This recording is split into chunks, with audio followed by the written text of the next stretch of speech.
Hi there, I'm Stephanie Call. I am the chair, interim chair of the History Department. It's my pleasure tonight to introduce my new colleague, James Sandy. He's tonight's speaker. So, as part of an introduction, you always have to list off some credentials, so here they are. He received his PhD from Texas Tech in 2016, where he specialized in military and cultural history. He's been a popular history instructor here at UTA since 2017, but as of this past fall, he is a full-time assistant professor of history here at UTA. He's currently completing revisions on a book-length publication called A War All Our Own, The Ranger Tradition and the Emergence of American Martial Culture. This considers the evolution of the Rangers from the colonial period in the 17th century through Vietnam into the current century. And he looks at it to think about the ways in which there's a relationship between those warriors and the Americans' attitudes about warfare, in particular irregular warfare. He's published 4 journal articles, 3 book chapters, given dozens of conference papers, and contributed to a history encyclopedia, and much more. But rather than those credentials and proving how busy Dr. Sandy is, what I really want you to know before you hear him speak tonight is the way in which his scholarship breaks new ground. He researches in what is called the New American Military History. And what this is less about strategies and tactics and battlefields and more about the cultural understanding of war and the way in which social factors have shaped conflict and who fought in our conflict, as well as the way in which warfare has been represented and even mythologized. So discovering these shifts in representation of warfare intersects with another major scholarly interest of his, which is popular culture. And by the way, he teaches a course on all of these subjects in the history department if you'd like to take one. But that intersection is why we're here tonight, because the premise of the Festival Ideas, as you just heard, is that graphic novels and comic books are serious business. And because Dr. Sandy agrees, and he wants to look at how comic books have changed over the course of the 20th century and the way they represent warfare and wars, he's pursued that knowledge. He's done some very hard work in comic book archives, rare book collections at the New York Public Library, Columbia University, and Michigan State University, and if he's like any other comic book scholar I know, on eBay. Yes? Anyway, tonight's talk, Stop the War, I Want to Get Out, Cedric Rock, DC Comics and Complicating Images of America's Good War, comes from that research in the archives. So please join me in welcoming Dr. Sandy tonight.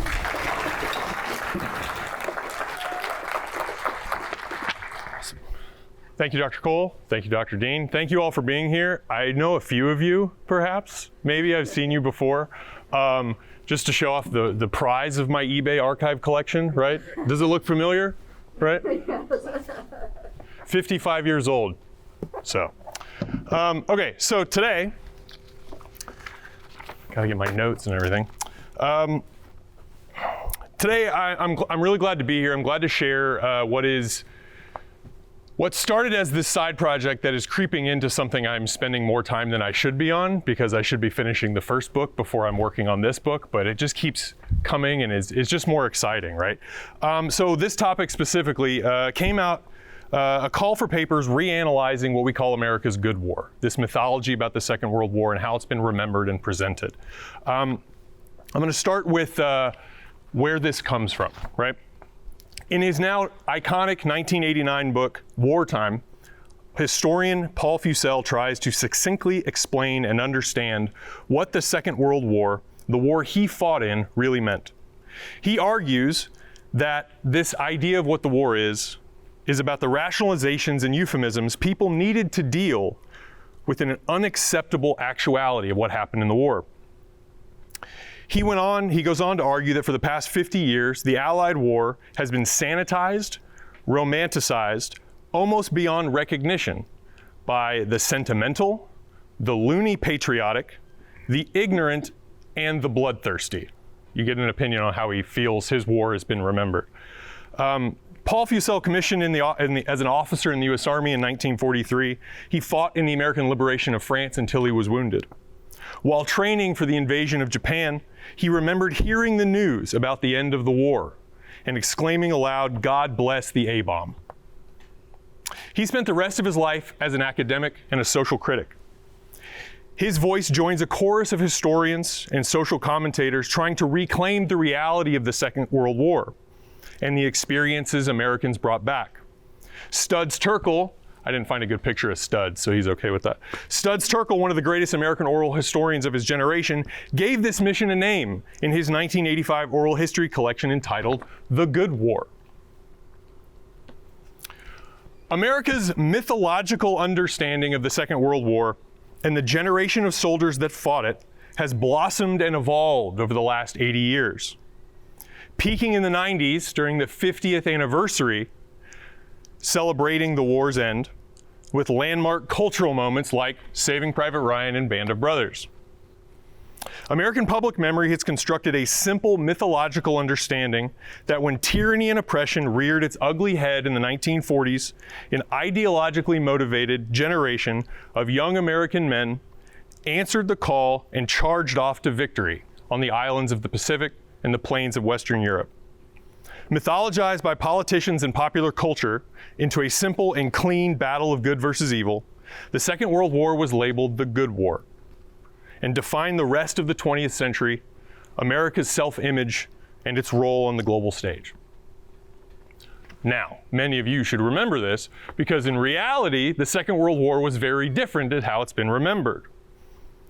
In reality, the Second World War reflected 1940s America, from the home front to the battlefield. While enthusiasm was high leading in the days after Pearl Harbor, it quickly ebbed, and more than 60% of the American men who fought in the war were drafted. College and family deferments rose exponentially from their World War I forefathers. In training in deployed areas, America's fighting forces were racially segregated, the very opposite of egalitarian. As Black Americans fought a double victory campaign against fascism abroad and discrimination at home, the United States government interned more than 100,000 Japanese Americans in one of the most egregious violations of American civil rights of the modern era. American public memory largely pushed horrific American atrocities to the side, like the fire bombings of Dresden and the mainland of Japan. It justified the use of the atomic bomb as a wartime necessity. Rarely in American public memory are the contributions of America's allies presented, specifically the mammoth burden and cost shouldered by the people of the Soviet Union. Just as a side note, I spent the summer at the World War II Museum in New Orleans, and the word Soviet Union, I didn't see it more than 2 times. In the mass propaganda movie we were shown as we walked in, they didn't mention the Soviet Union, where most of the Nazis fought and died. America internalized a simple, sanitized, glorified, and morally just vision of the United States' Second World War and tried to live up to the false reality in the decades since.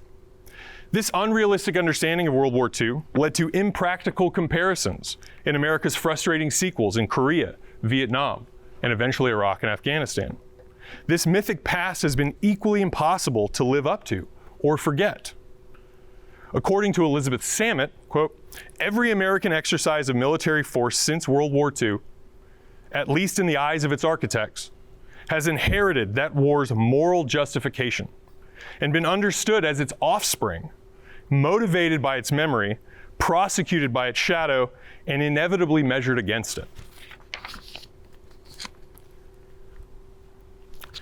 Michael Adams encapsulated this concept best in his 1993 classic, The Best War Ever, one of my favorite titled books, leaving us with the most succinct and accessible understanding of just how far American memory and public mythology has come in understanding the Second World War. He leaves us with this: the Second World War has been remembered in a simple, sanitized, and ultimately glorified fashion. The existing narrative focuses tightly on American contributions in a vacuum. It idolizes the generation of men and women that fought the war and sets an example impossible to live up to because it never existed in the first place. What Tom Brokaw called the greatest generation any society has ever produced in his 1998 book of the same title was really a diverse, multifaceted group of Americans with contemporary worldviews and competing desires. Some fought for the ideological underpinnings of the war. Others fought because they were drafted. And others still did everything they could to avoid the fight.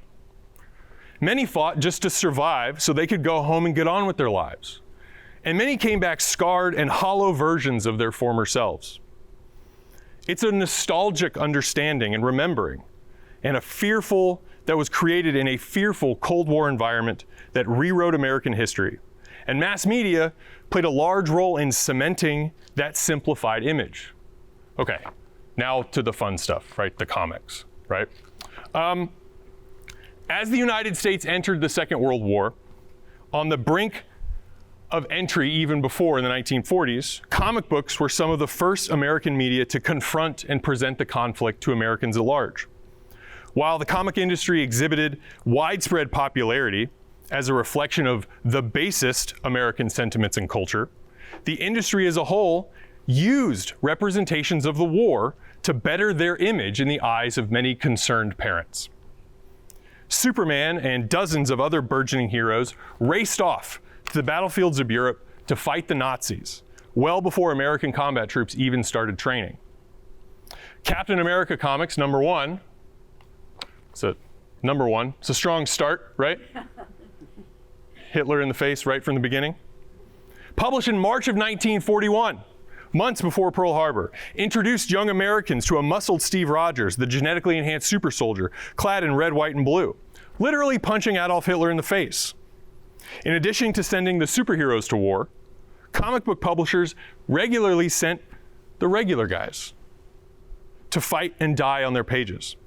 In both newspaper strips and comic titles, Americans going to war became a very popular topic. Starting first with anthology series like Military Comics No. 1, published in 1941, comic book publishers focused on telling the stories of regular Joes as they fought across the battlefields of Europe and the Pacific.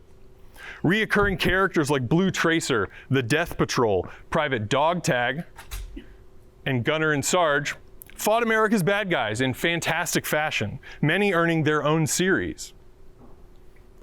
Atlas Comics, later the Mighty Marvel, this is before the universe and everything, led the genre and by 1948 was publishing 25 separate titles dedicated to war. Atlas defined this early genre with a slew of soldierly heroes in Battlefield, Battlefront, Battle Action, Battlefield Action. I swear, both of those are all real comics published by Marvel at the time. And other similarly exciting scenes. The birth of war comics in the 1940s ushered in a new subfield to the comic book world and provided their targeted young audience with a wide-ranging view of warfare. Now, the comic book industry at this moment is ascending in popularity and cultural power. By the middle of the war in 1943, comic book publishers were selling 25 million copies a month in the United States. The $30 million industry was diverse and incredibly popular. Comic publishers counted an extra 5 readers per issue sold, which I think is a little reaching, what they called the pass-along value, right? And so it's kind of really hard to understand how many people were reading these, but it's a lot. Comics themselves became an integral part of the wartime culture. While the kids of defense-employed families had that extra dime to spend, American soldiers overseas had a ravenous appetite for comic books. 25% of all magazines sent from the United States to Europe and the Pacific were comic books. 35,000 copies of Superman each month went to Europe and the Pacific. Both superhero titles and war comics presented a just war in a simple and direct manner. The Nazis and Japanese were evildoers that the American people needed to come together to defeat. Full stop. Working with the government agencies like the Office of War Information, many comic book publishers joined general American sentiments and representations of the war that focused on the honor and bravery of the American soldier abroad and how people at home could contribute. Now, narrowing our focus. While Marvel Comics dominated the war years in the immediate post-war in the late 40s, the 1950s is the era of DC, previously known as National Comics Publications, launches a fury of titles in the opening days of the Cold War, dedicated to American soldiers and their wars, contributing directly to this burgeoning Cold War, this good war mythology surrounding the war, by presenting the simple, sanitized, and glorified image of America's experiences. From 1952 onward, National Comics launched All American Men of War, Star-Spangled War Stories, which is actually my favorite, Our Fighting Forces, GI Combat, and the aforementioned Our Army at War, which we'll get to. These stories provided panel after panel of American victory without depth. World War II remained the most popular setting for these comics, in the face of more complicated and concerning Cold War concerns, and the UN intervention in the Korean War. By the end of the decade, National Comics is publishing 7 war titles. Most of these are set in World War II, and while no single title will compete with the Batmans and Supermans of the world, who could, you put them all together and they're selling the same. In 1960, DC sold almost 1.5 million war titles a month, which is just the same as Batman.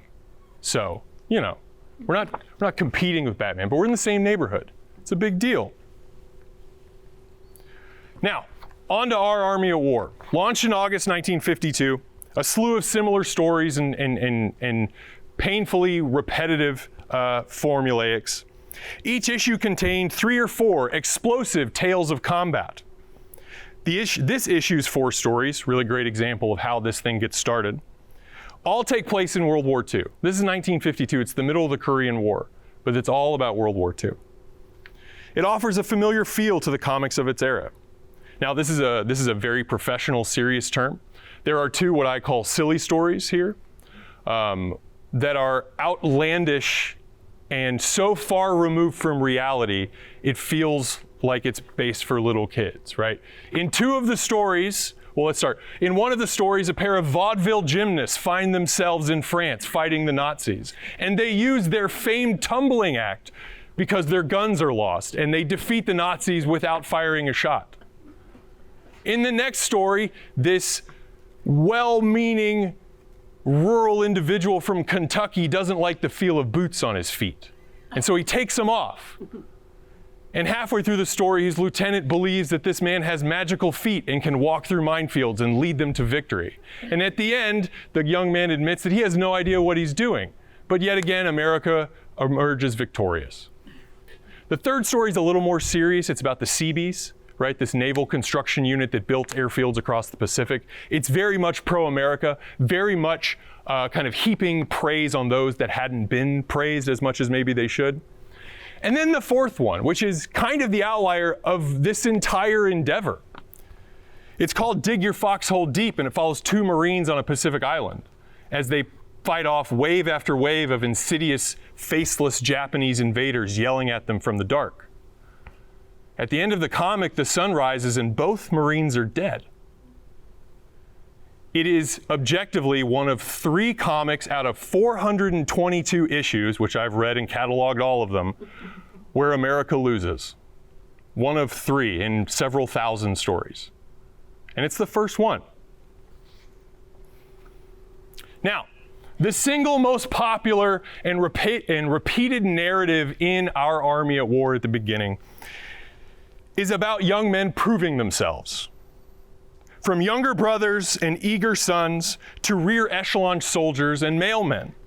The loudest takeaway from the comic's early period is that the only way American men can prove their worth was through direct combat against America's enemies. And it's even better if you do it all by yourself. This comic is called Absent War. This is May 1956. Follows the last member of a family who's been given his chance to do his part. Danny Martin opens the comic, as you can see. His family is doing their part. His dad's in the Army, his brother's in the Navy, his sister's a WASP flying aircraft from factory to training bases, and his mom might as well be Rosie the Riveter. And he can't wait to get his chance The comic is half about him running into obstacles. His plane gets shot down and he's mad that it got shot down and he didn't get to do his part. He thinks training is annoying because it's keeping him from the chance to fight. And by the time he does show up, all of his compatriots just somehow are gone. And the last 4 pages of the comic are him defeating the Nazis by himself. And look how happy he is. He finally made it. He joined his family at last. At no point does Danny Martin show fear or concern for his safety. The reader is left thinking that a single American soldier can win the war through sheer force of will. Now, the first 80 issues, which sounds like a random number, but I promise it's not. The first 80 issues of this comic run from 1952 to 1959. And they offer a snapshot of this burgeoning good war narrative in comic form. Despite the active conflict in Korea, less than 10% of the stories in the decade take place in Korea. The comic books just never figure out how to do Korea correctly, and they leave it to the side. Almost 90% of the storylines take place in World War II. Almost 75% of them take place in Europe, highlighting the immediacy of the good war's narrowing and simplifying effect. Now, my favorite part about this is the lack of reality, obviously. 90% of these stories end without an American soldier dying in combat. 90% of the stories show America winning without losing a single person. Almost 45% of the stories end without an American getting injured. It is a farcical, mythological presentation of war. It's lighthearted, it's simplistic. These comics rarely even showed America's Nazi adversaries, and it's always the Nazis, it's never the Germans. It's simple. It rarely shows their Nazi adversaries injured or killed. Most of America's foes simply disappear in comic explosions or are shot just off frame. It's cleaner that way.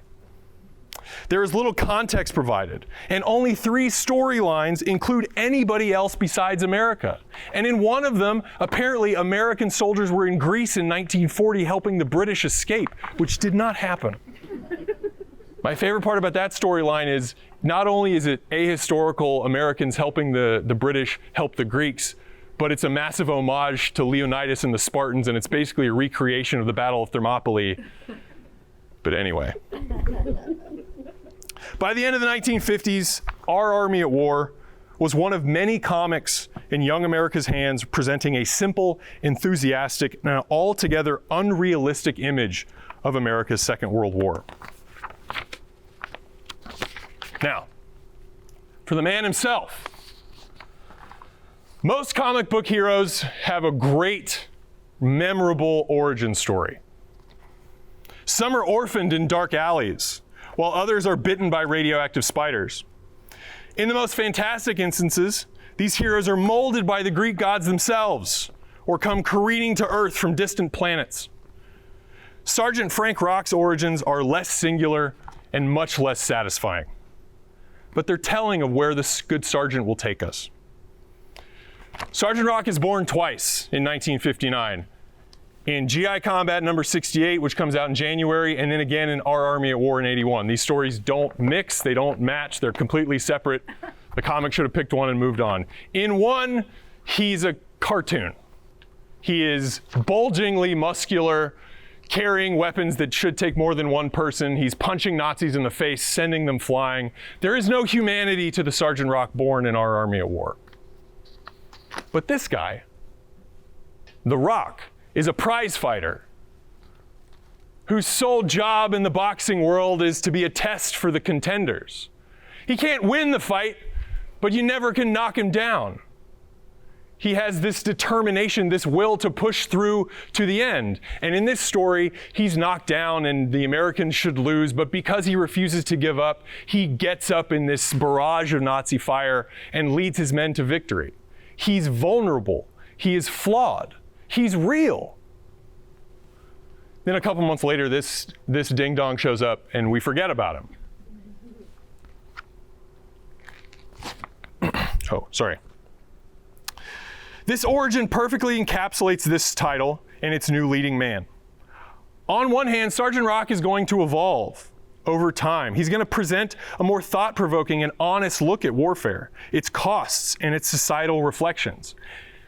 But then in totality, Sergeant Rock, probably more than any other title, reinforces America's obsession with the Second World War as a good war for all other conflicts to be compared to.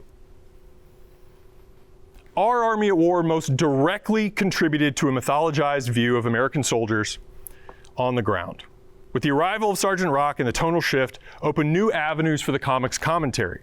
The central premise of the comic never really changes, though. Sergeant Rock and Easy Company fight an unending, sometimes precarious, but always victorious battle against an objectively evil opponent. Rock and his men rarely get ideological or discuss the context of the war. They're present and prepared to do what's necessary. There's no need for anything else. Many of the Easy Company storylines follow repetitive formats. A replacement shows up and must find their place in this veteran unit. These new soldiers are either overtly cocky or cowards, and through both physical and emotional strength, Sergeant Rock brings out the best in them, if they survive, which is a big if. Now, many American servicemen never found their nerve in the face of the terrifying death and dismemberment the war brought. Even soldiers that did find their courage and to face artillery and frontal assaults still broke down.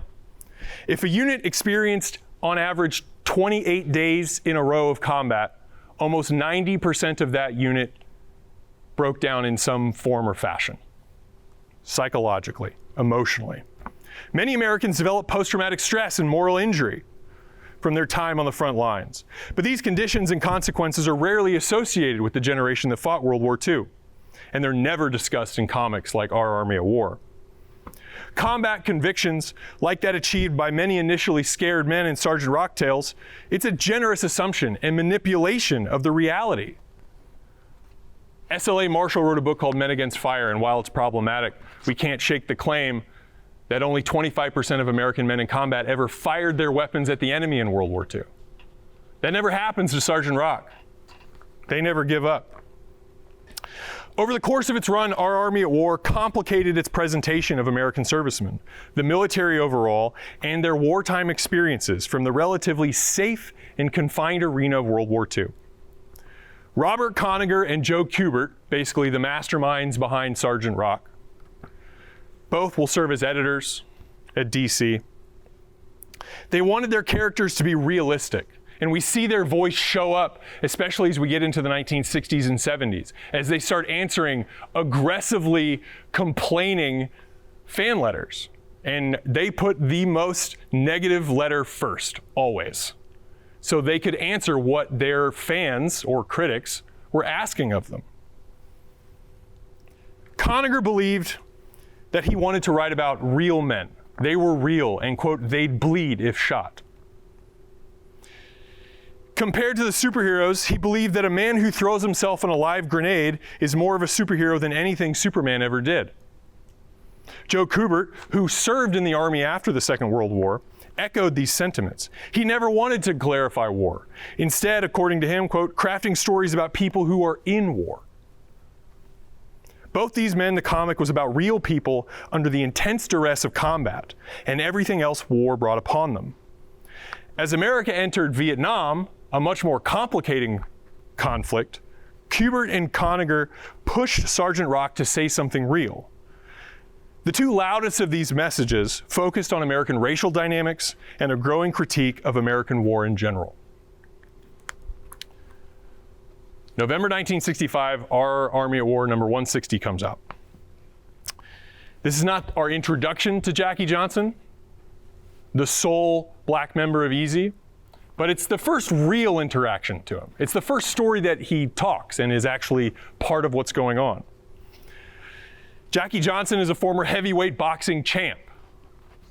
And we'll find out 15 years after readers meet him that a paperwork mix-up landed him in Easy. That's the only reason he's there. No conversation about a segregated army and the idea that the United States almost had 0 black combat soldiers throughout the war. That's not important. In November 1965, This issue, which there is no other storyline in this issue, it's just this one, What's the Color of Your Blood? Comes out just a few months after the assassination of Malcolm X, the passage of the Voting Rights Act, in the heat of the Civil Rights Movement. Sergeant Rock tells the reader a story about the time ex-heavyweight champion Jackie Johnson fought alongside the men of Easy. In this story, they're captured by the Nazis. And because Jack Johnson is a black man, the largest of the Nazis decides they're going to fight. They're going to fist fight to prove the superiority of the Nazi race. There's lots of conversations about the color of your blood. By the time readers saw this story, the American military was integrated, but not the war that this is about. Now, Jackie Johnson he's a frustrating character to look back upon because as in one way, this is a commentary on American racial dynamics in the military during Vietnam, during what's happening in the United States. And while Jackie Johnson ends up beating the Nazi, shocker, the simplistic, very positive, without contention way this story ends is ultimately frustrating. Because the large German is unable to beat Jackie Johnson, his fellow Nazis are going to execute him. Somehow Sergeant Rock gets loose, a big ruckus occurs, the Americans win, unshockingly. But at the end of the comic, the large man is shot and dying, and the first person to raise their hand and offer a blood transfusion is Jackie Johnson. And you have this neat little image here at the end where this man who just 2 pages ago is screaming about the color of blood and racial superiority has all of a sudden realized the error of his ways, and the story ends in this neat, nice little bow tie. And Jackie Johnson has saved one more man from racial purgatory.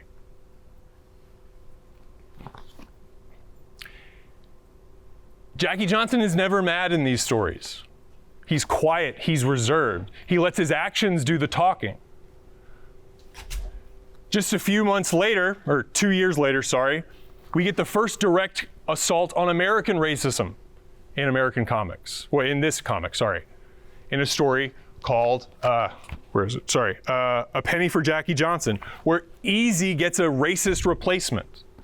And the story is largely built around this man who is good at fighting but unwilling to accept Jackie Johnson as an equal. And there's all kinds of racial slurs and derogatory comments about how Jackie doesn't need to be here, he's bringing down the rest of the unit, and all of these things.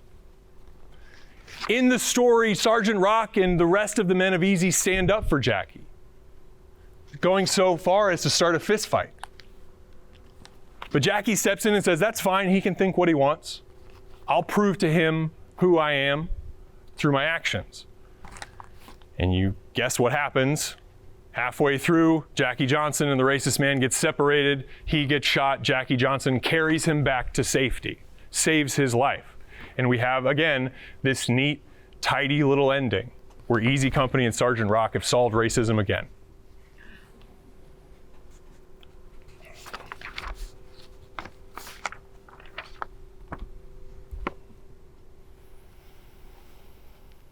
This more overt commentary directly targeted racism in the United States, challenging contemporary social issues, but still contributing to this mythology of the good war, right? At the end of this story, the army looks like a place that accepts all, right? And the bad guy is the racist.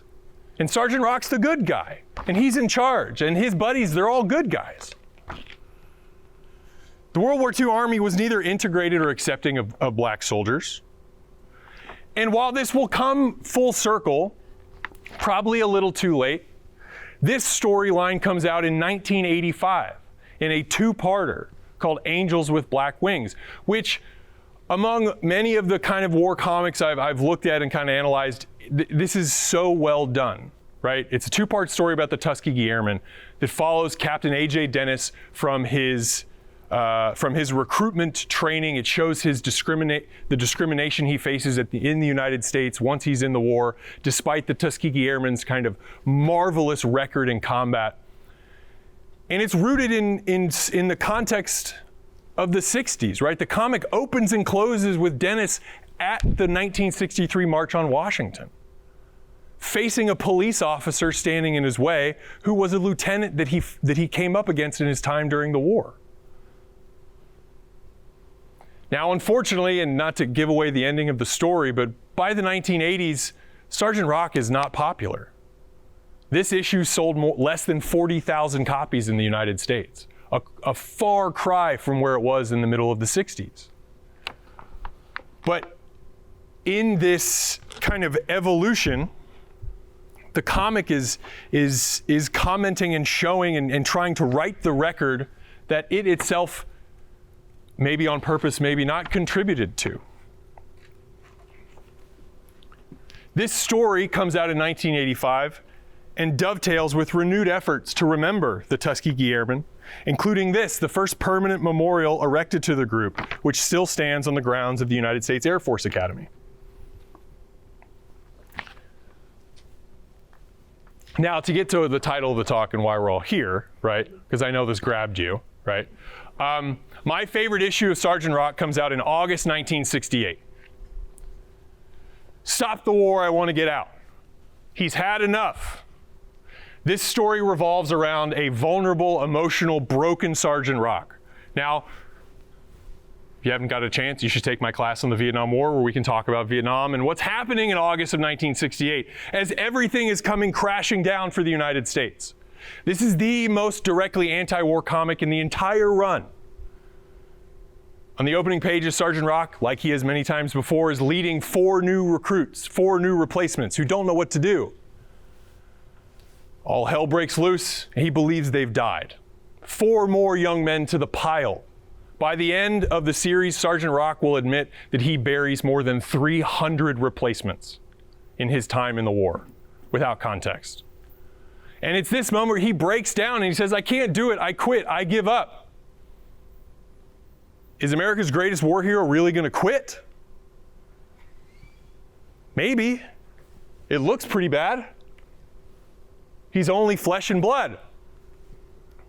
But don't worry, the ghost of American war past shows up, and in an homage to the Christmas Carol, a ghost of American soldier brings Sergeant Rock through American military history. And we see the ghost of George Washington seeing the suffering of his men at Valley Forge. And Rock remembers why he's there. He remembers that he has to fight. He doesn't say why he has to, but he says he has to. And at the end of the story, all 4 of the young men have miraculously survived, and we have Sergeant Rock with a flag behind him telling us that no matter what it takes, American soldiers always fight on.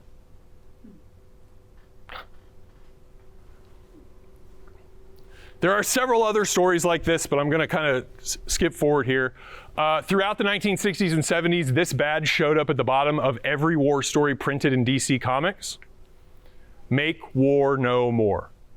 This is Joe Kubert. This is the artist of Sergeant Rock. He's the director of comic publications at DC from 67 to 76, and he wanted people to know that he made anti-war comics. He wanted to know that these are not glorifying war. These are about people in war and the cost and the consequences. In what is probably the most direct criticism of the United States, we have here in 1971 a story called Head Count, which is a very, very clear critique and commentary on the My Lai massacre that occurs in the Vietnam War in 1969, covered up by the United States. This issue comes out just a couple months after the Army finally admits what it had done. And the story is about a man who joins Easy who wants to kill everybody. He doesn't care if they look like civilians. He doesn't care if they look like prisoners. He'll shoot first and ask questions later, despite the pushback from Sergeant Rock, knowing that eventually this is going to go wrong. But because this comic contributed to the good war, all of these people, these soldiers, these targets that Johnny Doe targets end up being Germans in disguise. He never kills a civilian. And at the end, when it looks like he's about to, Sergeant Rock steps in and saves the day. And we have this walking up to the line and commenting on what's happening, but never risking the moral integrity of Sergeant Rock and Easy Company. At the end of the day, they're always right. and they're always victorious. And sometimes the cost is heavy, but it's never too much.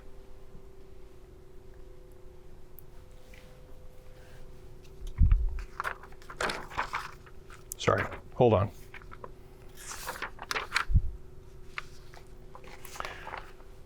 I'm going to wrap up here in a second. One of my favorite parts of each issue is when Conager answered readers' letters. He was direct, he was combative, and he was snarky, constantly taking every opportunity to make fun of the people critiquing his comic for being too weak. In 1972, Matthew Onion wrote a letter questioning Sergeant Rock's new compassionate soldier tone.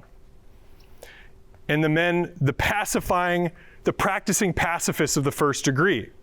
He's perplexed why this new anti-war spirit has taken over Sergeant Rock.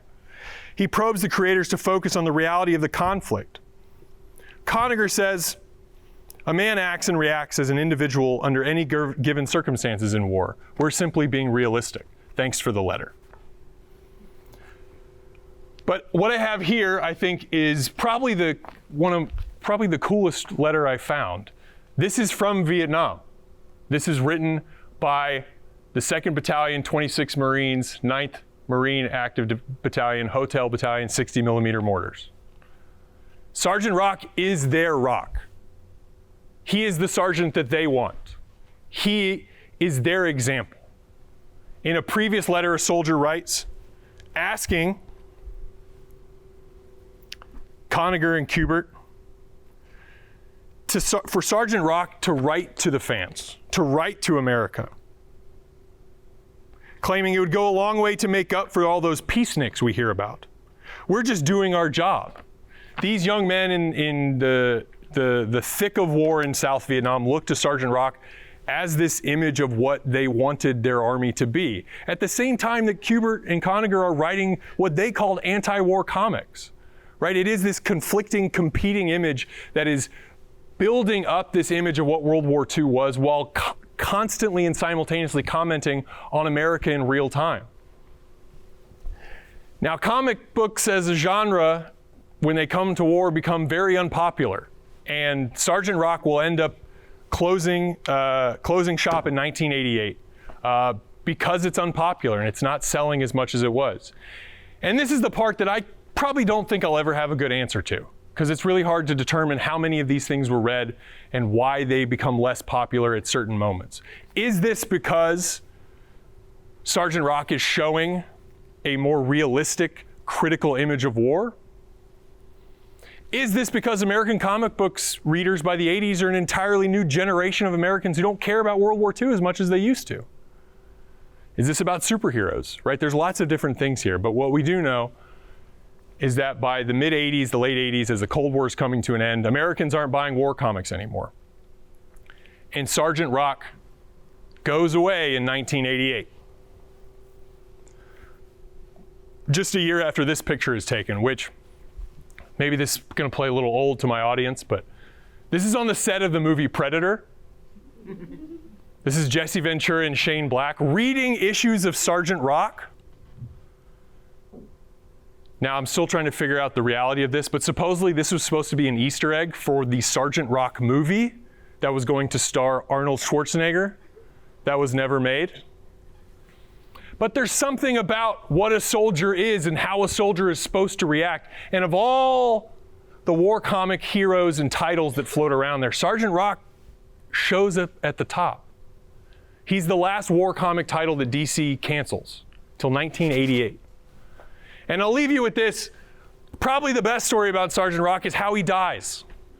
I'm sorry, I know. In 1988, the comic closes and ends without an ending. It's just over. He's going to fight the war forever.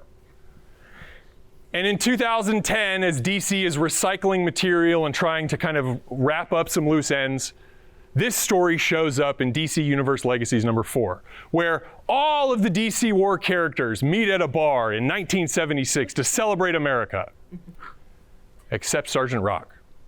He's the only one that's not there. Why isn't Frank Rock here? He's the guy. And we get this tearful, sad story about how on the last day of the war, after Germany had surrendered, Easy Company is somehow fighting the last Germans to fire their weapons. And a young French girl runs out into the middle of this horrible battle for some reason. And what does Sergeant Rock do? He gets up, he runs into the fray and saves the girl at the last minute before he's sprayed by machine gun fire and killed. And as you can see here, it was the last bullet fired in the war. And his friends, his buddies, they say it's appropriate.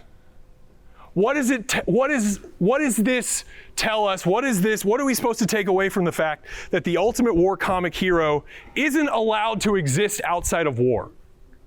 The unending war of World War II has been fought from 1945 to 2010. And the one guy who deserved to go home and have some peace isn't allowed to. What does that tell us about this image of World War II as something we can't forget, and yet the image is so far removed from what it was?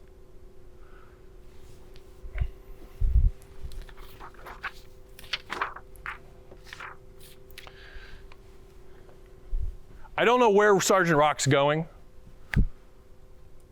but DC brought him back after this. And they really shouldn't have. Thank you guys, that's all I got.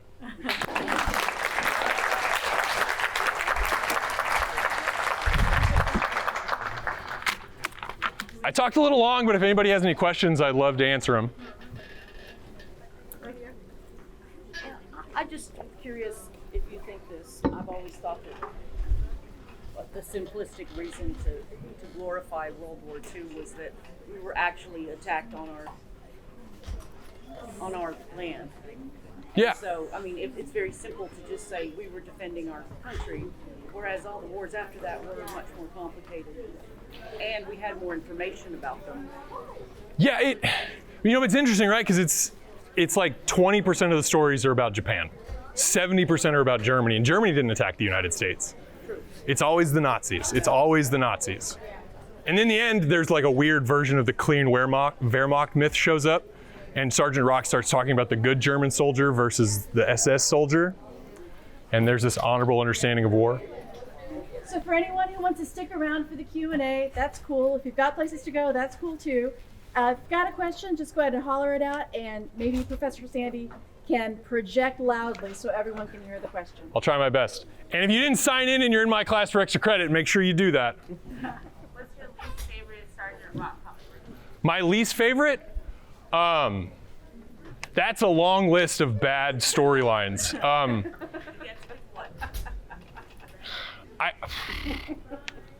So my least favorite are like the really early ones, these first 80, because they're so simple, right? And it's this.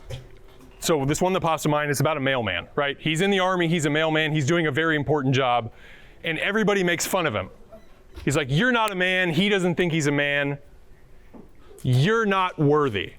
And one day, driving his mail truck, he gets attacked, and he takes out a bunch of German soldiers, he takes out a tank, he shoots down an airplane with a machine gun, and then he shows up to deliver the mail, and everyone's like, you'll never see what the war's like. He doesn't even get the credit for what he's supposed to get credit for as the only way to be a soldier, and yet he doesn't even get the kind of vindication for it. That happens probably 50 times.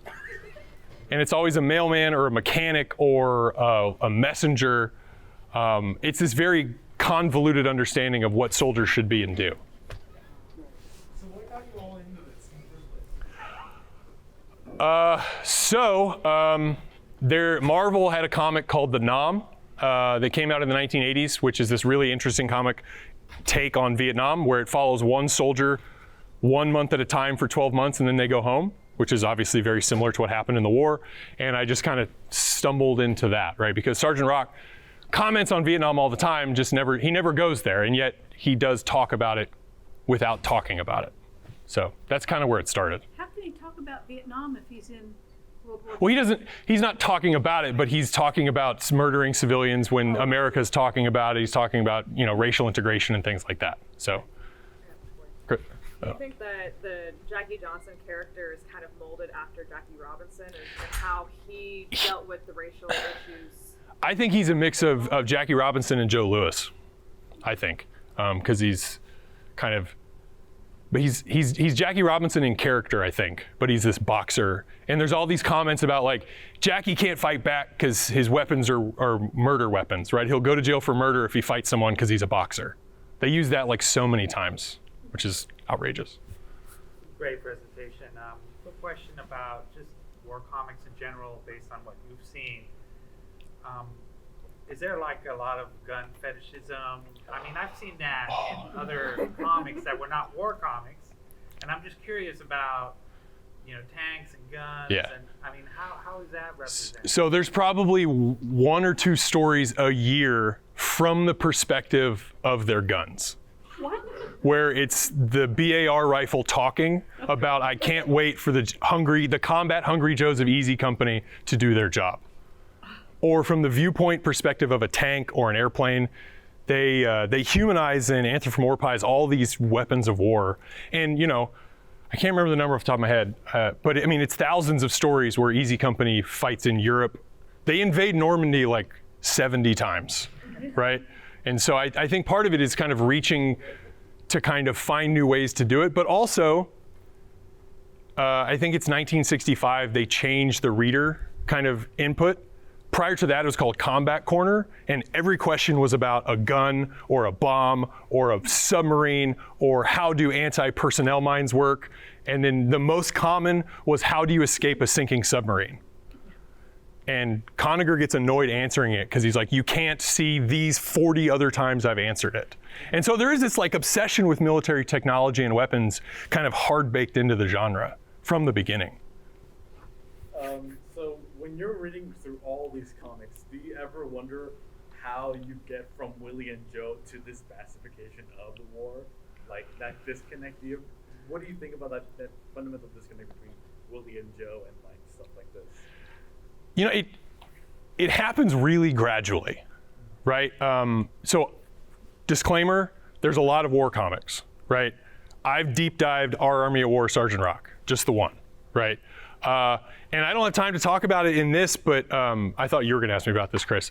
But in the 50s, the comic book industry says, hey, we gotta be nice about stuff, right? Because in like 51 and 52, 53, there's this thing called EC Comics, and they're printing these really violent, gruesome, horrifying war comics that the American comic industry says, we can't do this because parents are gonna shut us down.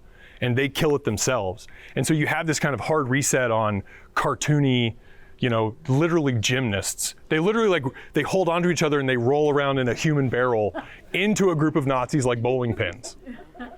And then this changes with Sergeant Rock, and you start to see first the emotion and the vulnerability, and he's tired, but he keeps going. And that's a big change. And then he's tired, and that replacement soldier he couldn't save.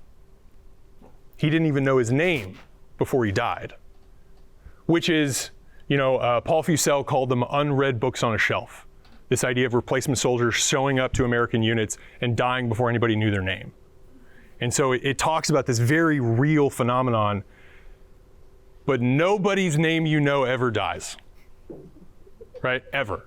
They're protected, them. Sergeant Rock, he dies at the end, but that's different. Ice Cream Soldier, which, how's that make sense? That's one of the guys' names. Bulldozer Bogman, which is a very nice name for somebody. But yeah, it's this war's hell and horrible and people die, but no one you care about ever dies. Right? There's this. The plot armor. Yeah, for sure. Yeah. Keeping them safe for next week.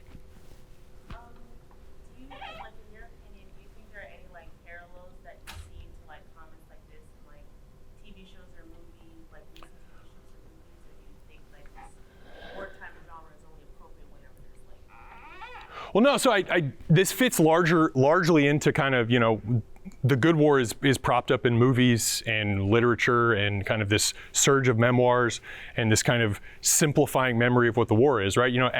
Sergeant Rock is his most famous when John Wayne is making movies like The Sands of Iwo Jima, right? Which is so massively unrealistic and silly, right? And so they dovetail with the messaging very, very simply. It is interesting though that these all stop and die off before the 90s, right, with Stephen Ambrose and Band of Brothers and all that stuff, that as America is at its height of like, we love World War II and this is the best thing ever and greatest generation and aren't we the best, this no longer exists. And comics are in this kind of weird thing in the 90s. So, yeah. That's what I was going to ask about. Like the irony that they died during the Reagan administration is pretty scout, Yeah. right? So was it that the war genre, comic books about wars as a genre die in the 80s, or just this particular? No, all of the DC titles are done by 87. Most of them are before that, right? And what I think, honestly, my working idea is that Vietnam kills these things because it's a long gap between comparing Sergeant Rock and World War II to what's happening in Vietnam. And there's like 70 Vietnam stories that show up. There's always another story in our army at Sergeant Rock. There's Sergeant Rock and then there's a second one. And Vietnam shows up, but they never find a character that comes back. It's this very kind of meandering miasma of, it doesn't really land. And, you know, the Army really has a vested interest in this stuff too, because a huge buyer of these things is the Army. And in 1965, probably my favorite comic book about war ever is called Blazing Combat.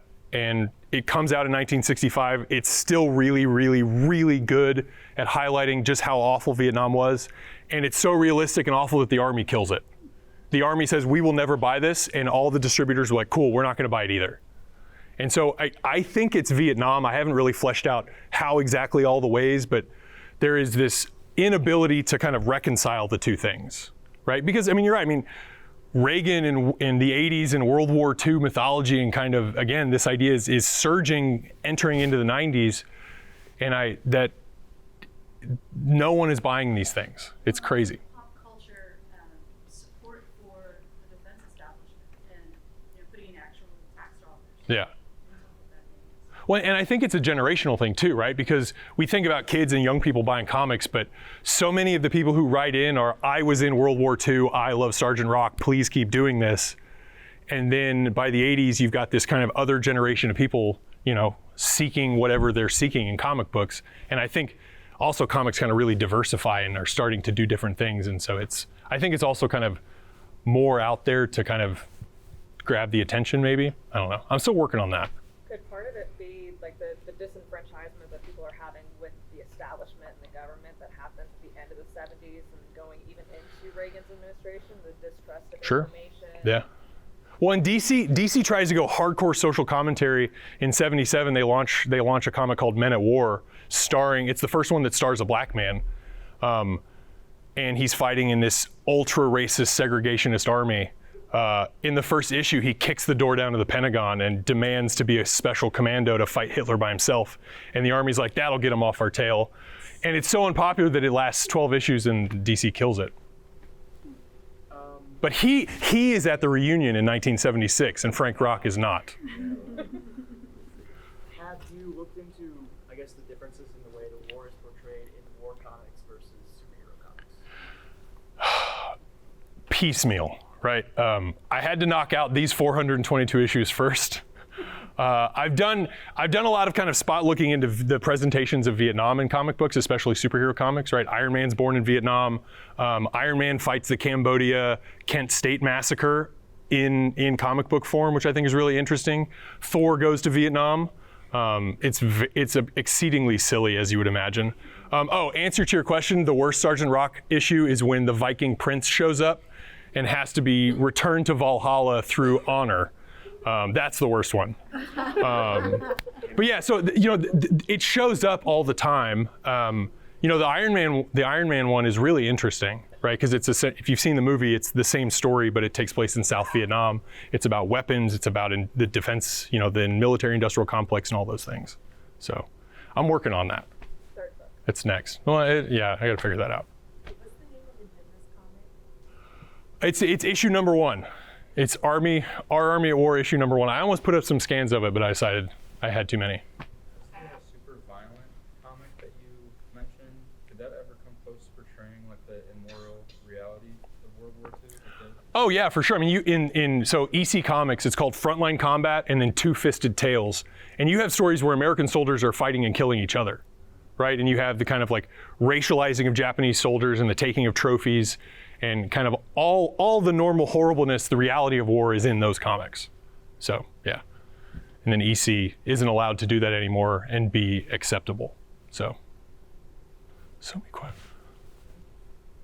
So who's the, you may have already answered this, but who's the target audience for these comics, first of all? And second of all, you understand from the standpoint of propaganda, the necessity of this early on, but it went on 23 years after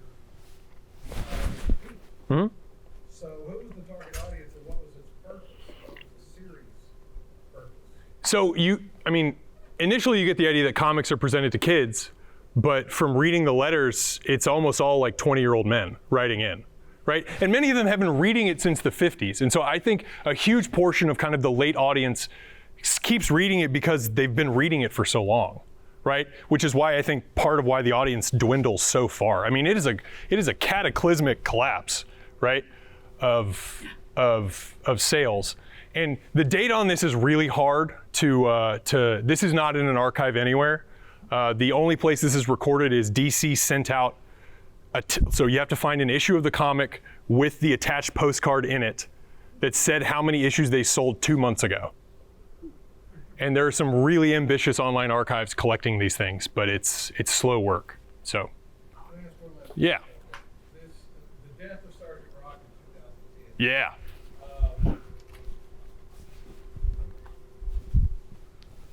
How else would Sergeant Rock have gone on? Sergeant Rock could not have survived 40 years of war, or whatever it was, and gone on to live a normal life and raised a family with a white picket fence. So how else would he have gone? How do you see it? But DC gave everybody else that opportunity. Everybody else goes on and has a normal life. One of the men in his unit goes on to be a congressman. The guy from Men at War becomes a major in the Army. He never leaves the Army, but they all get lives afterwards except for him. And he actually does live on because right after this scene, his on and off again sweetheart from the war, a French underground fighter named Mademoiselle Marie, walks in with a young, tall, striking version named Franklin Rock. I don't know. He has a brother named Larry too. This one, yes.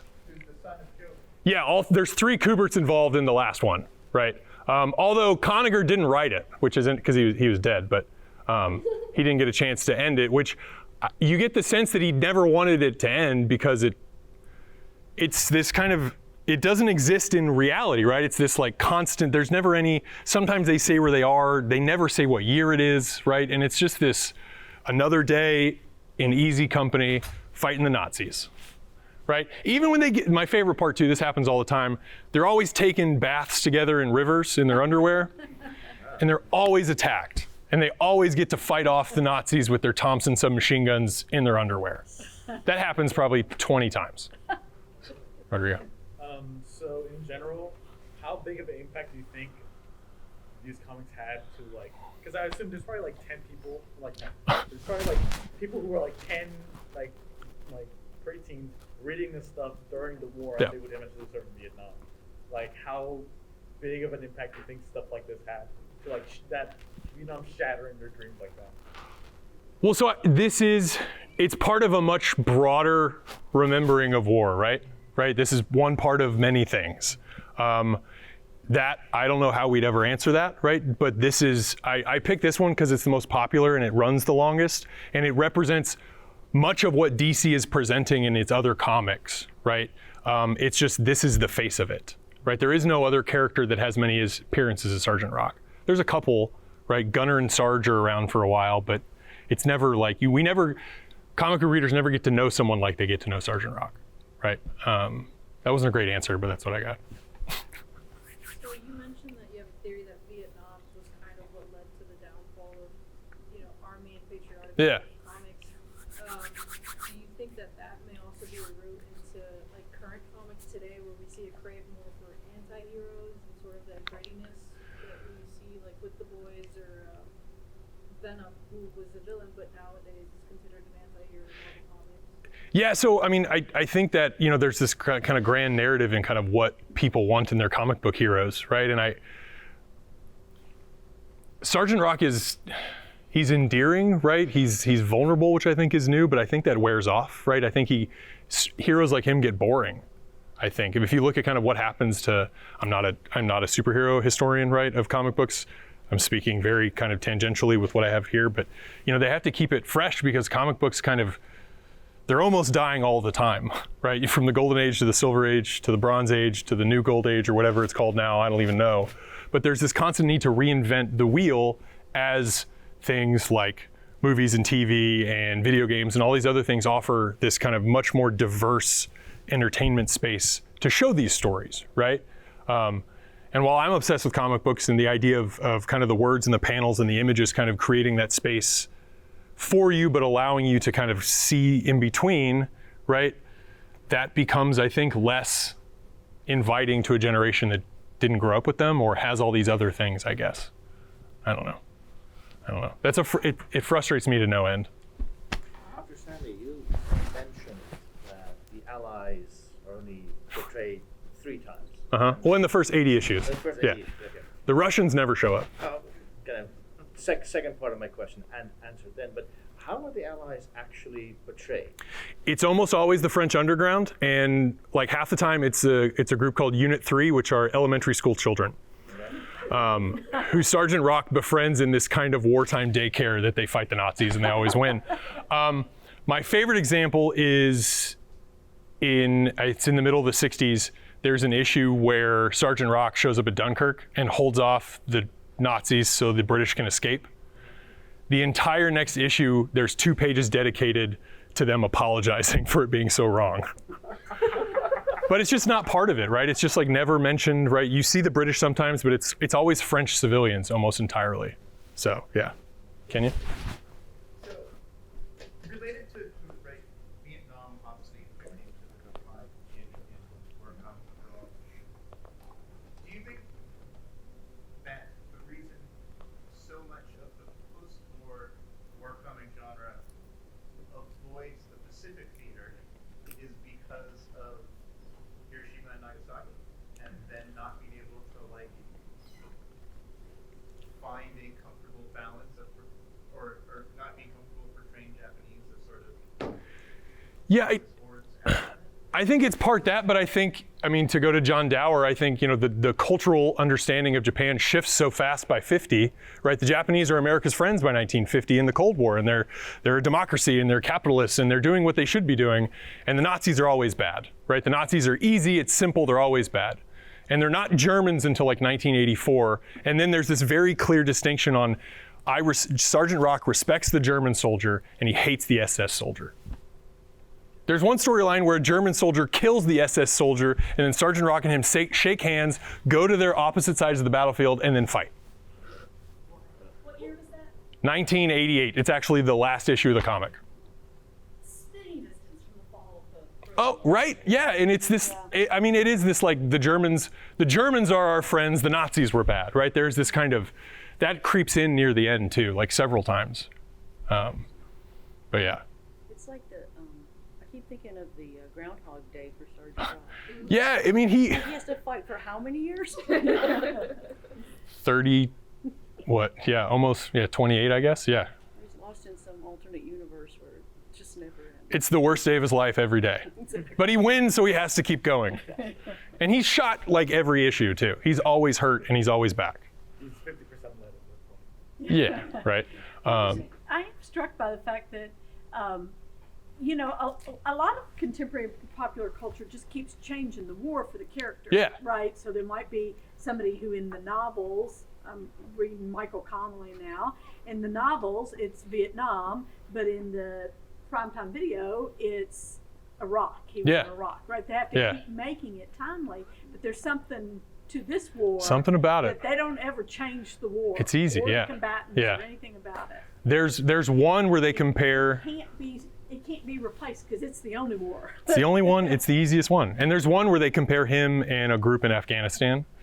You follow a day in the the day in the life of Easy Company and the day in the life of this unit in Afghanistan.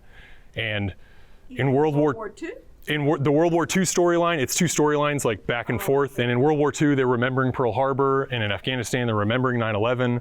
And it's this very kind of pushed together, forced thing that really doesn't work very well. But it's like a one-off thing. So anyway, Anything else? anybody? I think we should thank. Yeah. Thanks, guys. That was fun. That was fun. Awesome.